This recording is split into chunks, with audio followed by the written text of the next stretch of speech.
ইসমাইল নবীজি চলে মিনার ময়দানে, অগ মিনার ময়দানে।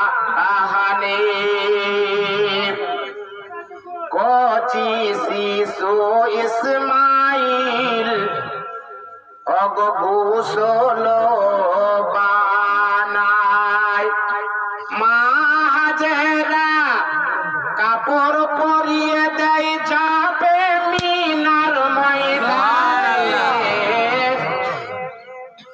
ইসমাইল নবী চলিলেন অগ মিনার ময়দানে, অগ মিনার ময়দানে।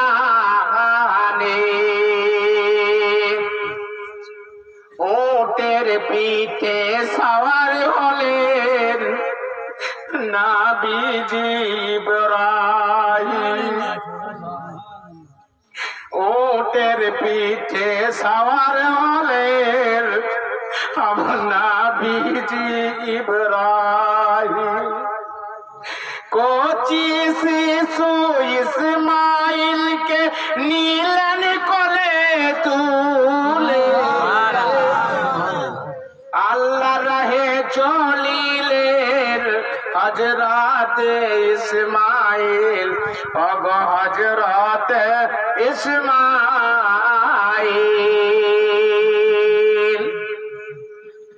ছোট্ট একটি থলির মধ্যে ছিল দুইটা ছুরি, জোরে ছোট্ট একটা থলির মধ্যে ছিল দুইটা ছুরি।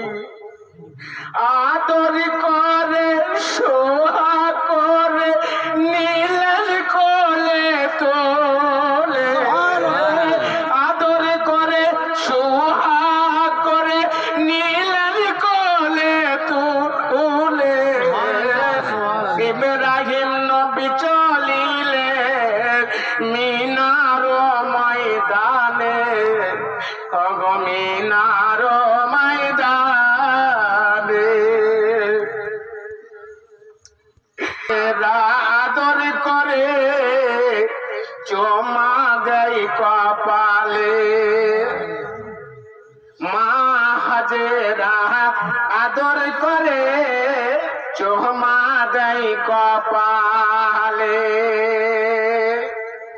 ছেলে অগ মায়ের গলা ধরে মাকে দেয় গো চুমা কপালে।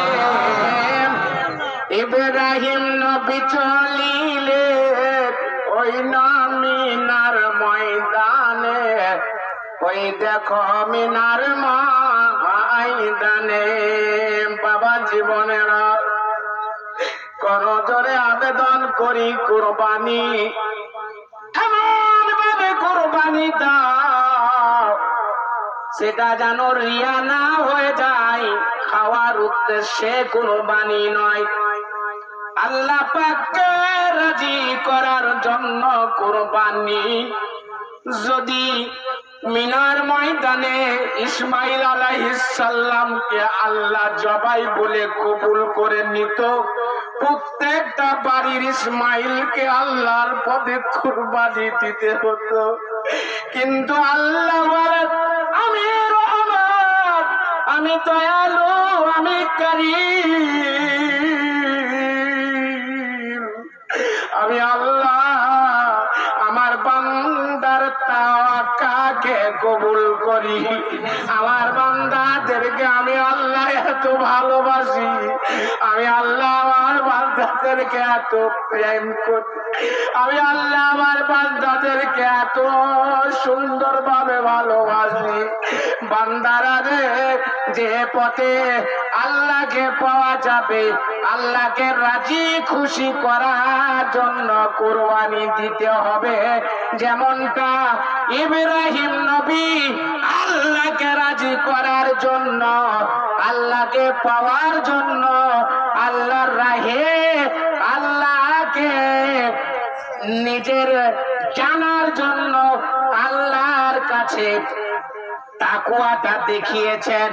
আল্লাহ ইসমাইলকে নাই, ইসমাইলকে বাদ দিয়ে একটা দুম্বাকে কবুল করেছিলেন।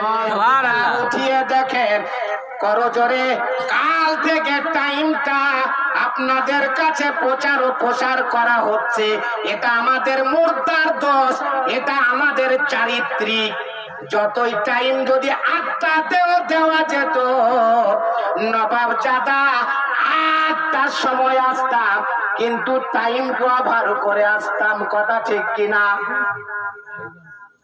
ওয়াজ শুনবা? তোমরা তো শুনি শুনি সানা উল্লাহ, আবার শোনা লাগে, শোনা লাগে। মন তো আমাদের চাই না। শুধু বলতে পারবো না যে কবে মারা যাব। অনেক মানুষের মনে গাইছে নামাজ তো হলেই জানতো পারছে কখন হবে নামাজটা। তো নামাজটা যে কখন হবে তো টাইম দিয়ে আছে, টাইম দিয়ে দেওয়া হয়েছে। ইমাম যার পেছনে একটু দায়িত্ব বেহাজার ইমাম বলে তোমরা সান্নিধ্য করছো, নামাজ পড়ছো, তিনি টাইমকে নির্ধারিত করেছে। তিনাকে ভালোবাসা তো নবীর মোহাব্বতকে ভালোবাসা। তো কই আমাদের মোহাব্বত? টাইম মোতাবেক আসতে পারিয়ে না।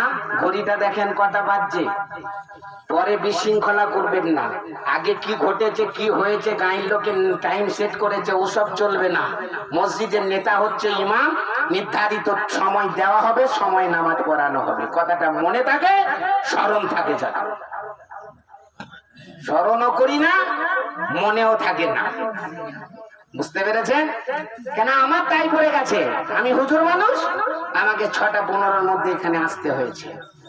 আর আপনারা তো হুজুরও নয়, খেজুরও নয়, আপনারা হচ্ছে নবাব। যে জন্য আপনাদের মন মোতাবিক চলতে হবে। ইসলাম কোনোদিন মন মোতাবিক চলে না। জোরে বলতে হবে সুবহানাল্লাহ। ইসলাম আইনকে লক্ষ্য করে চলতে হবে, এরই নাম হলো ইসলাম। কারণ মুখাফেক্কি নয়, কারণ মন মোতাবিক চলা যাবে না। কথাটা মনে রাখতে হবে। আপনি দুটো কথা জীবনী শুনবেন ইব্রাহিম নবীর, তো আপনাকে টাইম নিয়ে আসতে হবে। আজকে কেন কোরবানি হচ্ছে, কোরবানি কেন হয়েছে, শুনতে হলে, চোখে পানি ফেলাতে হলে টাইম নিয়ে আসতে হবে। কোন জায়গায় তো আমি দেখি নাই যে গরুর গা ধুইলে, ওইটাও আমি বলছি কত ভালোবাসে আমি। হ্যাঁ, গরুর গা ধুইলে বিধি মিধি খেয়েও না, গরুর গা তো ধুইলে তারপরে তোমরা আসছো। কত সুন্দর করে বলছি, কেউ বলবে? এত অফার দেওয়ার পর শরীয়ত খিলাফ আমাদের। এত গিফট দেওয়ার পরেও শরীয়ত খিলাফ। জবাব কিন্তু লাগবে সোনা মানিক। মানির মান যদি আপনি রেখে যান দুনিয়াতে, আপনি ইজ্জত পাবেন। জোরে বলতে হবে সুবহানাল্লাহ। মানিকে মান দেবেন, ইজ্জত পাবেন। মানিকে মান দেবেন না, ইজ্জত পাবেন না। এত টাইম, এত সময়। ফজরের নামাজটা কটায় জামাত হয়েছে জানা আছে? 4টার সময় জামাত হয়েছে। দুয়া দরুদ সালাম কিয়াম করে 5:30 4:30 হয়েছে। 2টা ঘন্টা ফজরের পর থেকে পেয়েছেন। যেদিকে তাকাই সেদিকে বিরাজ নিয়ে আন্ডার প্যান্ট পরে বসে বসে গল্প করছে। কি নবাব, বাইরে থেকে এসেছে, একটু গল্প করে দি। কেন গল্পটা কোরবানির পরে করা হবে না? এতই বড় আমরা নবাব, হুজুরের মন চাই না গল্প করব? আমিও তো বাড়িতে টেলিফোন লাগিয়ে দিতে পারতাম বিটি দুটোকে, বিবি বিবি বিবি তোমার চেহারা তো দেখি, বিটি তোমার চেহারা তো দেখিয়ে। আপনার হাতের জন্য যায়, আমার জন্য না যায়। সবকে দূরে ফেলে দিয়ে নামাজকে আগে রেখে আল্লাহর রাসূলের রুলসটাকে সামনে নিয়ে আল্লাহর আইনকে সামনে নিয়ে চলতে হবে। এরই নাম হলো ইসলাম। জোরে বলতে হবে। বুঝাতে পারছি? বলে আমাদের হুজুরটা রেখেছি যে রাগী রে, বাপ রে, প্রচুর রাগী। একবারে বলতার মতন, বলতার চাকে হাত দিলে যেমন সেরকম রাগ। মনে হচ্ছে ছেলা ডুবি মারিন দিয়েছি, এত রাগ। কি নিয়ে রাগ দেখায়? শরীয়তের আইনকে মানার জন্য রাগ দেখায়। কথা ঠিক? আর মানলে পারে আপনার লাভ হবে, আমার লস হবে না, আপনারও লস হবে না। বলছি মানছেন, আমার লাভ আপনার লাভ। ওই জন্য বলবো মাইকের আওয়াজ অনেক দূর যাচ্ছে, তাড়াতাড়ি করে আসুন। পরে নামাজের শেষে খবরদার গাইয়ে বেরাবেন না যে নামাজটা এত তাড়াতাড়ি কেন হইল। কিতাবের মধ্যে এসেছে কুরবানির নামাজ ফজরের নামাজের আধা ঘন্টার পরে কুরবানি দিলে সওয়াবটা বেশি হয়। কারণ যে জন্তুকে আপনি 1 মাস ধরে আগলিয়ে রেখেছেন, 1 বছর ধরে আগলিয়ে রেখেছেন, 1.5 বছর ধরে আগলিয়ে রেখেছেন, সেই পশুটা আল্লাহর রাহে কতল। যখন ফজরের নামাজ হয়ে যায়, তাকবীরের তাসরিক 9 তারিখ থেকে শুরু হয়, তখন পশুগুলো নিজের মস্তকটা নামুর দিকে দিয়ে দেয়, জমিনের দিকে দিয়ে দেয়। কেন দেয় জানা আছে? জানার তো চেষ্টাও করি না। যখন নয় চাঁদ উঠে যায় আসমানে, নয় চাঁদ দেখা যায়, ওই চাঁদ ওঠার পরে ওই সমস্ত পশুগুলো যে আপনি গুজের মধ্যে বেঁধে রেখেছেন, সে সমস্ত জিনিস বুঝতে পারে যে এখন আমাকে রাহে আল্লাহতে কতল করবে। ওই জন্য 3-4 দিন আগে থেকে তাদের মস্তিষ্কর জ্ঞানটা আস্তে আস্তে লুজ হয়ে থাকে, আর তারা উপর দিকে তাকায় না, আল্লাহর জমিনের দিকে তাকায়। যে জমিনের মধ্যে কতল হবে, যে জমিনের মধ্যে জবাই হবে, সেই জমিনের মধ্যে বরকত দেখতে পায়। এই সমস্ত কথা শোনার জন্য আপনি এখনো গা ধনগা আন্ডার প্যান্ট পরি বিরাজ করেন না। এই যে কথাটা বলছি না, বলবে বাপরে মৌলভী সেবার বলছে আন্ডার প্যান্ট পরি বিরাজ করছে। এত ভালো ভদ্রলোক গায়ে লাগে অনেকজন, তার মানে গায়ে লাগ না লাগুক অ্যালার্জি ট্যাবলেট তুমি খেয়ে নেবে। আমি আমার স্টেজে আছি এখন, আমি ধুম্মা চাললে একবারে তেরেঙ্গা ফারকে ঝাড় ঝাড়কে দিয়ে চলে যাবো। মানলে লাভ হবে, না মানলে লস হবে। কথাটা বুঝে আসছে? সোনামানি কোথায় ছিলাম তাই বলছে, মাহাজেরা আদর করে চুমা দেয় কপালে, হযরত ইসমাইল চলে মিনারো ময়দানে, মিনারো ময়দানে। কবি কি বলছে? ফেরেশতারা উকি মারে দেখে ইসমাইলকে, সুবহানাল্লাহ। হায় হায়।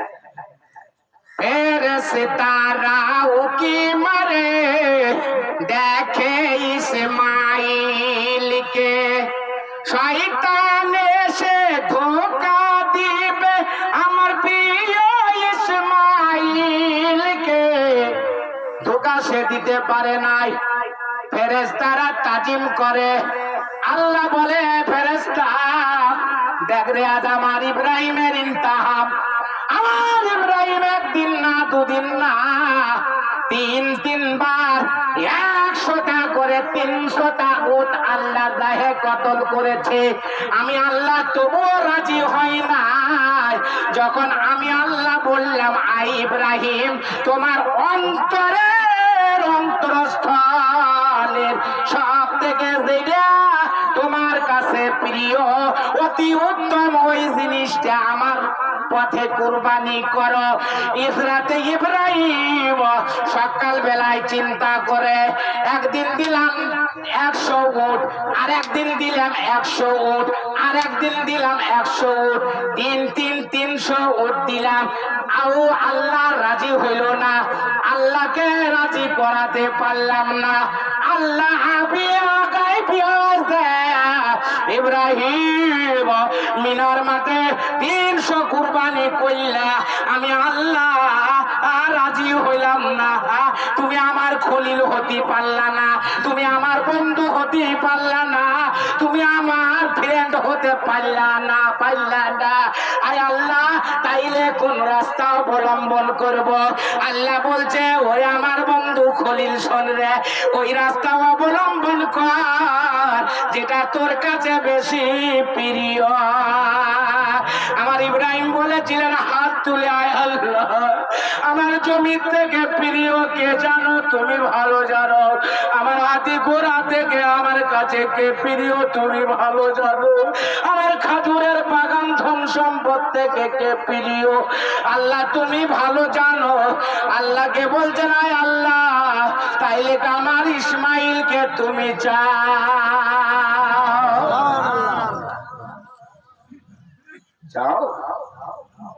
আল্লাহ পাকের বন্ধু খলিলুল্লাহ ইব্রাহিম, খলিল শব্দের অর্থ হইল বন্ধু, ইংরেজিতে হলো ফ্রেন্ড। আমার সোনা মানিকেরা বলে যায় এই সকাল বেলায় করজোরে আবেদন করি বাপ, আর 10টা মিনিট সময় আছে, 10 মিনিট হয়ে গেলে তারাই যাব, কারোর কোন রকম কথা চলবে না, কারণ এই ইমাম হচ্ছে তাজাতুজি ইন্টারন্যাশনাল গরম ইমাম। অন্যায় করব না, অন্যায় পেলে ছাড়বো না। শরীয়তের আইন মোতাবেক যদি না চলো তাইলে তোমার সঙ্গে সালাই মালাই, আর শরীয়তের আইন মোতাবেক চললে ওয়ালাইকুম আসসালাম। কথা বুঝাতে পারলাম?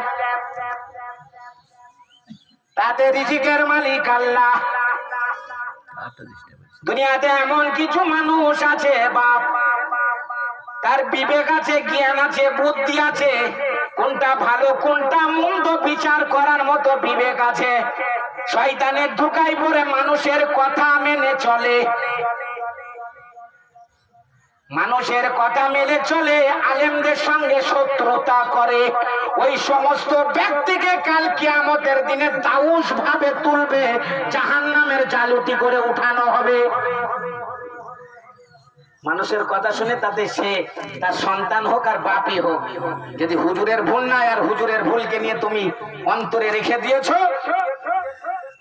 কাল কিয়ামতের ময়দানে ওই ইমাম যে দুনিয়াতে নিঃশ্বাসটা ফেলাবে, দুঃখের নিঃশ্বাস, ওটা বদদুয়া হয়ে সেদিনকে তোমাকে কড়াই গুন্ডায় আল্লাহ দিয়ে দেবে। কথা বোঝাতে পারছি? এখনো সজাগ হয়ে যান। আপনার বাড়িতে ঝগড়া হয়েছে, ইমামের ওপরে রাগ ঝাড়িয়েন না, খবরদার ছাড়িয়েন না, মস্ত বড় বিপদ আসবে আপনার কাছে, বিপদ থেকে বাঁচতে পারবেন না। করজোরে বলে আমার সোনা মানিক ইব্রাহিম আলাইহিস সালাম বলে, হাজেরা আমার ইসমাইল উঠেছে না? তো হ্যাঁ উঠেছে। আমার ইসমাইলকে কাপড় পরিন দাও, গা ধুয়ে দাও, সুরমা লাগান দাও, আতর লাগান দাও, টুপি পরান দাও, জুব্বাটা পরিয়ে দাও। স্বামী গো, আপনার ইসমাইলকে এত সকাল সকাল কোথা নিয়ে যাবে? হযরত ইব্রাহিম বলে, ও হাজেরা, আমার ইসমাইলকে একটু ঘুরতে নিয়ে যাব। আমার অন্তরটা চাইলো, আমার মনটা চাইলো, আমার মনটা চাইলো হযরত ইব্রাহিম আলাইহিস সালাম বেটা ইসমাইল আলাইহিস সালামকে আগে ঘোড়ার মধ্যে সওয়ার করিয়ে দিয়ে বেটাকে চড়িয়ে ধরে চলল। প্রশ্ন করব, কোন জায়গায় নিয়ে গিয়েছিল? এই সমস্ত জীবনী শুনতে গেলে 1 ঘন্টা না বললে মনে তৃপ্তি আসে না, আর শুনেও আপনাদের মন ভরবে না। কথা বোঝাতে পারলেন? লাথি মাথার হচ্ছে 15 মিনিটে কি আর বায়ান ভালো লাগে? বেলবেলানি লাগছে, তরকারিতে নুন হলি যেমন মুখটা ক্যাশ ক্যাশ করে, ওই রকম ওয়াজ যদি জানবরি না করতে পাই, মনটাও আমার ক্যাচ ক্যাচ করে। কথা বুঝাতে পারলাম? হ্যাঁ, ভয় নাই, আজকে আদায় মাদাই করবো না, ভয় নাই, ভয় নাই। আর আদায় মাদাই হবে না, নামাজি হবে। হ্যালো,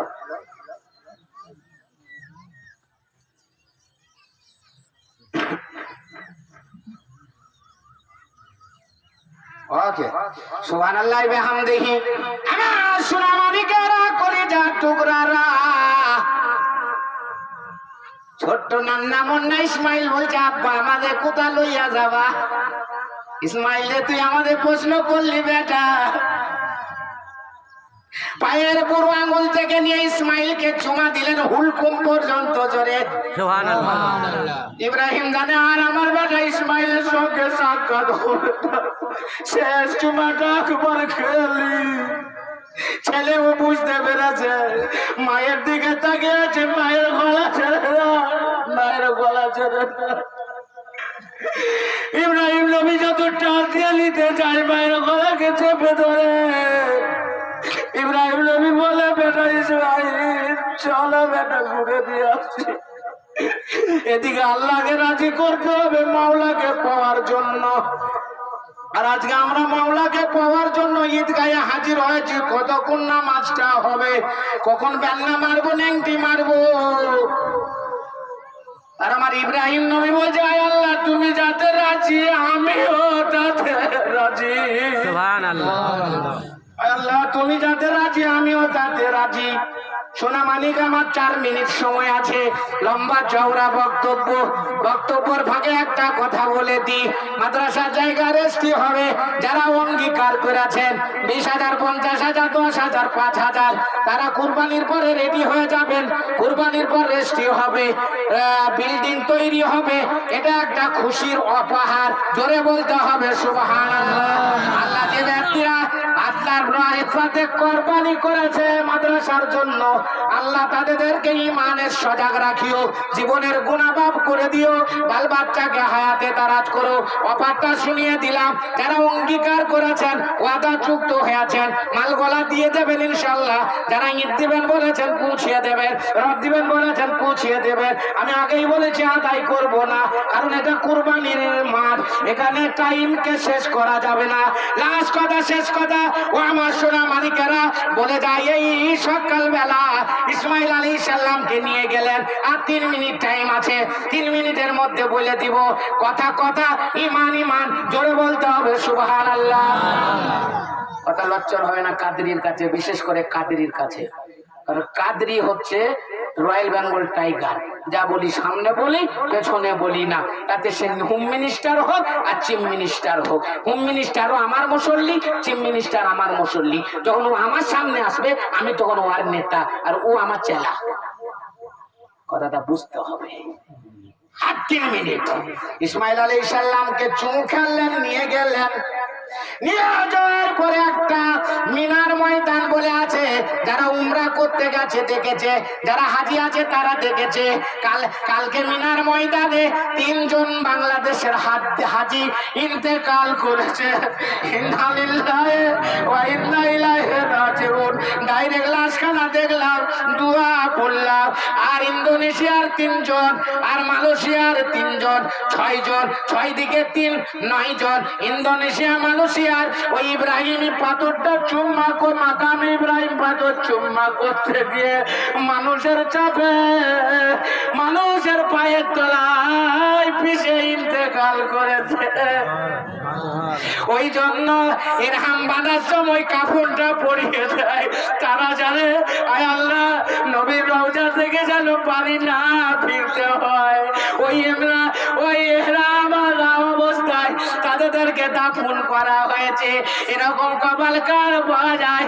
ওই ইসমাইল আলাইহিস সালামকে মিনার মাঠে শুয়ে দিয়েছে। সংক্ষিপ্ত সময় বাবা, লম্বা চওড়া বক্তব্য ছিল, পরে ইনশাআল্লাহ শুনিয়ে দেব, মিলাদে শুনিয়ে দেব। আব্বা জান আমার কলিজার টুকরা রে, ইসমাইল নবী আলাইহিস সালামকে যখন শুয়ে দিয়েছে, আব্বা আমাকে শুয়ে দিলেন কেমনে? বেটা তুমি শুয়ে করো, আমি মাওলাকে রাজি করতে চাই। ইসমাইল আলাইহিস সালাম বলছেন, আব্বা আপনি কি আমাকে কুরবানি করলেন? বেটা তোমাকে আমি কুরবানি করব, বুঝতে পারলে? আব্বা তাইলে এই রুমালটা আমার আপনার চোখে বেঁধেলেন।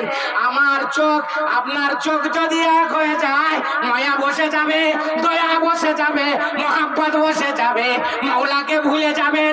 চোখে যদি রুমালটা বেঁধে দেন, তাইলে আপনি আমাকে দেখতে পাবেন না।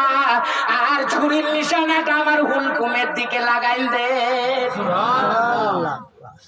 আল্লাহকে পাওয়ার 4টিখানি ব্যাপার। চোখে রুমাল বাঁধে দিলে ইসমাইল আলাইহিস সালামকে চলছে বিসমিল্লাহ আল্লাহু আকবার। যখন দোয়া পড়ার পরে আল্লাহ বলছেন ফেরেশতা দেখো আমার বন্ধুর মোহাব্বতটা দেখো, যাও ও বানা বিল্লাহ একসে দিবানা হয়ে গেছে, ও জালালিতে উঠে পড়েছে। এই ইসমাইল তো একটা দূরের কথা, আমার ইব্রাহিমের যদি 1000টা ইসমাইল থাকে তো আমি আল্লাহ বলি আমার ইব্রাহিম 1000টা ইসমাইলকে আমার পথে জবাই করে দেবে। কিন্তু আমি চাই না, আমি ইব্রাহিমের তাকওয়াকে চাই, আমি ইব্রাহিমের মুহাব্বতকে কবুল করেছি। জান্নাতি সব থেকে সুন্দর দুম্বাটা ইসমাইলকে উঠাই দাও, দুম্বাকে শুয়াই দাও। তো দুম্বা জবাই, ইসমাইল আলাইহিস সালাম দুম্বার পাশে দাঁড়ান আছে, আর দুম্বার রক্ত প্রবাহিত ভাবে ফুটতেছে। ইসমাইল আলাইহিস সালাম রুমাল খুলে দেখছেন দুম্বা কুরবানি হয়ে গেছে। ওই জন্য পশু কুরবানি করা জায়েজ হয়ে গেল বান্দার জন্য। জোরে বলতে হবে সুবহানাল্লাহ। টাইম হয়ে গেছে, উঠে পড়েন। কথা কথা কথা।